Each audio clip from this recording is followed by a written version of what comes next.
Sanitation is a social issue, and therefore social engagement is a vital part of sanitation service delivery. Here, we will look at the methods used to engage with communities, the ways that community engagement can affect change, and the challenges and lessons learned by eThekwini municipality.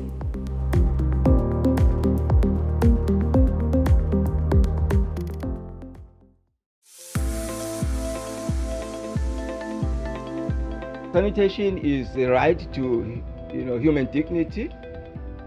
It's the right to health, which is the right to life. The communities at the lowest rung of the sanitation provision services are the most vulnerable communities, and they find themselves in circumstances that is not of their making, and consequently they are the least heard. Now, social engagement enables these communities to be heard. It gives them voices.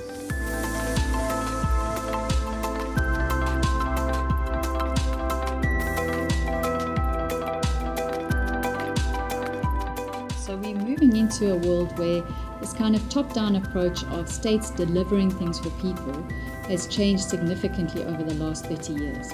And so we now live in a world of governance where you have this view that multiple stakeholders must participate in moving forward to address development problems. And there are many reasons for this. One, as I've said before, social engagement or engaging with beneficiaries of services really improves the service delivery. But secondly, the state can't do it on its own. The kinds of problems and challenges we're facing really are difficult for a state to actually address on their own. They need that collaboration with other stakeholders to try and find solutions to these very challenging problems. And so what's important about social engagement is it's one of the pillars of governance, because what it does is it builds relationships between all kinds of actors and partnerships between different actors. And particularly in our city, what I've seen through my research, and particularly around sanitation and water, is that when you have social engagement, you start building relationships directly between citizens and the state. Citizens in our country most often go through politicians, and politicians are so stressed and so busy they can't address every single concern of every resident in the city. But when citizens themselves are empowered to engage directly with the municipality, and the municipality learns to listen to citizens and see them as equal partners in this process of development, then you start building governance, and that's when you start seeing real change in the city, as we've seen so many cases of water and sanitation in Durban.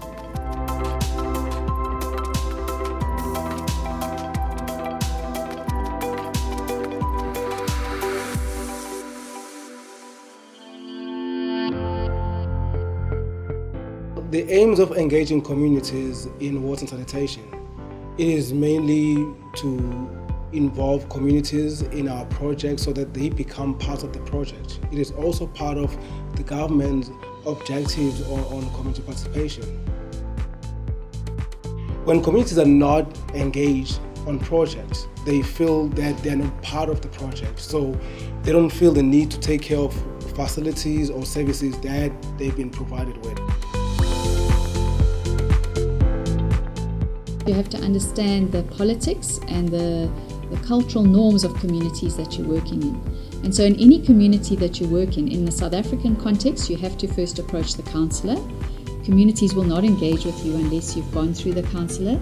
And secondly, you have to work with the traditional authority if you're working in areas where it's under traditional governance. So that makes Durban a really interesting city to work in, because not only are you working with the political realm of councillors and our political system of South Africa, but we also have large areas of our city that are governed by the traditional authorities. So you have to approach the Amakosi, the Isinduna, and get their permission, because community members also won't engage with you unless you've got the permission from that leadership in the area. It's a very difficult process because you have to engage with these formal structures, but at the same time you've also got to be very sensitive to the fact that sometimes those formal structures will keep certain people and marginalize certain people in the research process. Always in social engagement, one of the biggest challenges is how do you address unequal power relations, and that goes in terms of where you have meetings, different levels of education of people, the languages that you speak in, dealing with the protocols and ways in which communities engage in knowledge processes. So that leads to the point of respect. that if you're going to do social engagement with good principles, you really have to everybody has to respect each other in that knowledge production process. So sometimes that will mean that you'll go to a meeting and the actual content of the meeting won't start for a very long time because you're following the blessings, the conversations, the building of relationships in that meeting before you even start trying to talk about the detail of what you're doing in that social engagement. Meetings is the most common tool used when engaging with communities.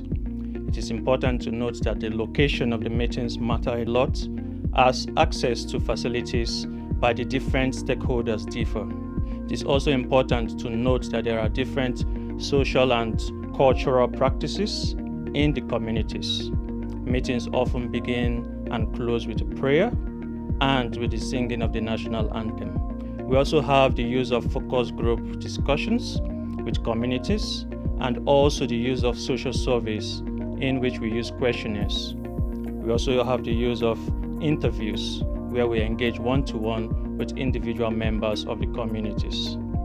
Another method of engaging with community is through the customer care offices and the Sizakala working centers set up by eThekwini municipality. Another tool used in engaging with the community is the Raising the Citizens' Voice program set up by the municipality, as also the focus groups and user platforms. The first, the Raising the Citizens' Voice program, was piloted by Mvula Trust, and it includes the forming of water dialogues. Through these water dialogues, engagement takes place between individual members of the community as well as civil society groups. Through these methods, citizens can engage directly with municipal officials and raise up their water and sanitation concerns. Another method is the use of theater and music to educate and create awareness about sanitation services in the municipality. Another category of engagement tools with the municipality is through the use of print, electronic, and social media. Methods are often aligned to suit the different interests of stakeholders and their different levels of participation, authority, or interest.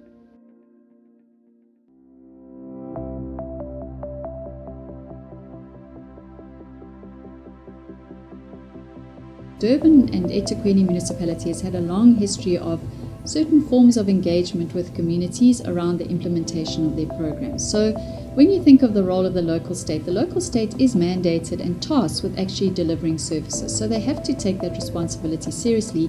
And so there's a point where the state actually has to deliver, sometimes with quite serious constraints, and doesn't always deliver exactly what communities expect. But they need to have ongoing community engagement so that you can improve on those services. And in South Africa, we have a big focus on a ladder of services or incremental services that improve as you go along. So the state needs to engage, even if they decide to deliver something, they need to engage in their implementation programs, often to try and improve that delivery or to move it up the ladder of service delivery with communities. Social engagement has played a critical role in a number of eThekwini water and sanitation projects. In 2005, EWS initiated the installation of more than 85,000 urine diversion toilets in both rural and peri-urban areas that did not have access to waterborne sanitation. These are dry toilets which separate urine and feces at source, with urine going to a soak-away and feces and other solids stored in one of the two vaults under the toilet. When one vault is full, the toilet pedestal is moved over the second vault. The material is stored in the vault for at least 6 months before it can be safely emptied, while the other vault is in use and fills up. Through social engagement, EWS has recognized the challenges communities face with this form of sanitation and have recently initiated a municipal-led emptying program to address some of the community concerns. In 2016, Durban was selected as an experimental site for innovative sanitation prototypes. This early-stage engineering field testing allows prototypes to be tested in informal settlements and peri-urban areas to understand how they would perform in a real-world setting and to develop knowledge on social responses to these new technologies. The social engagement required for the rollout and ongoing social assessment of urine diversion toilets and the testing of the new prototypes is different and comes with different challenges and lessons to learn.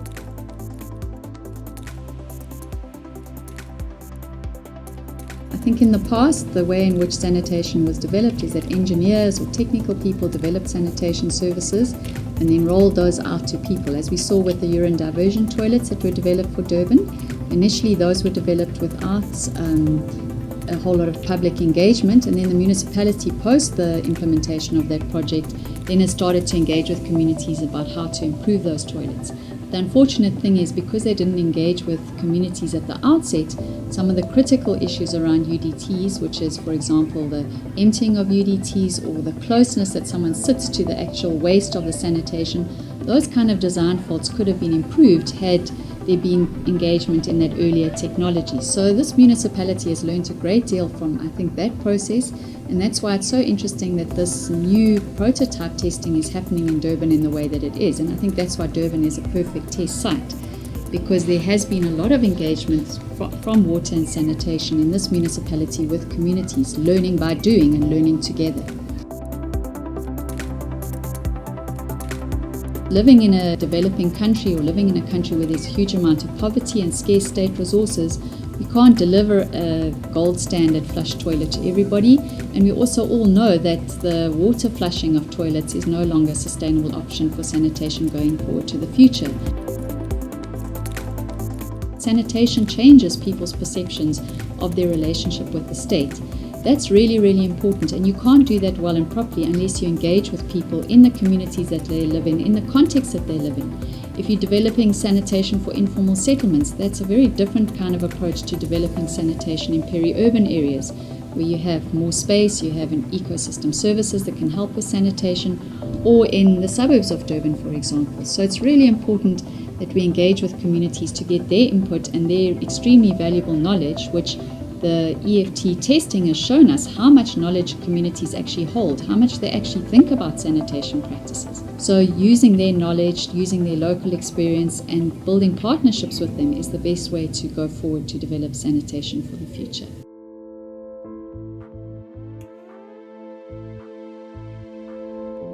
No one is going to get involved, no one is going to use that solution, no one is going to purchase that solution or pay for a service if they don't like it. And you can put so much money into this and get down the road of development or a business model, a service model, a piece of technology, and wonder why no one is buying into this. So why not start right at the beginning with the user, figure out what they want, what they need, and involve them in that process all the way along. So at the end of the day, you still might not be successful, but you're putting yourself in a better position. But if you don't engage the communities properly, we are actually stifling their voices. And with their voices not being heard, all the good outcomes of social engagement then are nullified.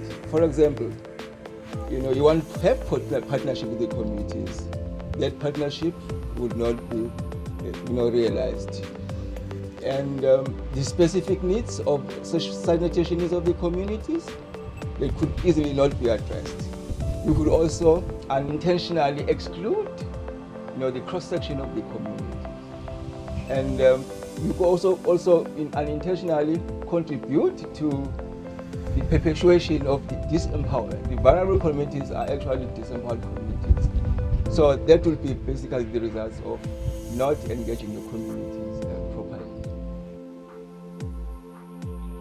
Why poor engagement leads to problems, you can see that in the way that when the state doesn't engage with communities, not only does that sanitation not work well because it isn't designed well for people, but secondly, communities start responding to it differently. So we've seen in the case of UDT toilets in Durban, where the state has delivered these on scale, communities are very happy that they've got a good outbuilding that's been built for them by the municipality, but they're unhappy with the quality of the service of those dry toilets for a whole lot of reasons. The smell, having to empty them themselves, and also the fact that the toilet and the waste is very close together, where someone sits and where the waste falls.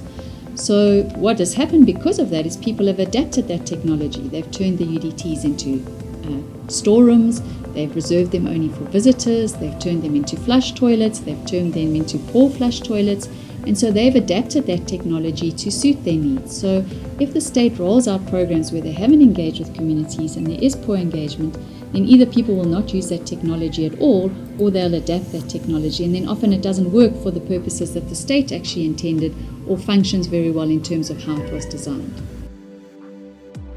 Social engagement with the communities, especially with the municipality, is very important because it helps the municipality to know exactly what the community needs. Because when we go to the field, you'd find that people are looking for houses, and most of the time we know that if the government deliver houses to the people, they come with toilet or the sanitation. And people are always asking the question, where are the houses? Why are you asking us about the toilets? We need houses.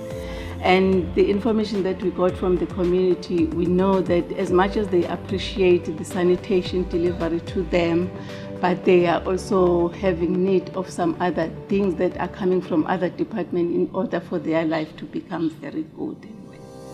Here we have seen that social engagement empowers communities and allows them to provide input into sanitation solutions.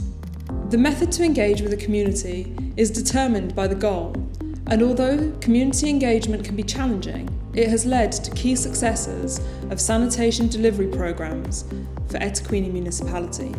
Communities are vital stakeholders in sanitation, and community engagement is the only way to ensure that their voices are heard.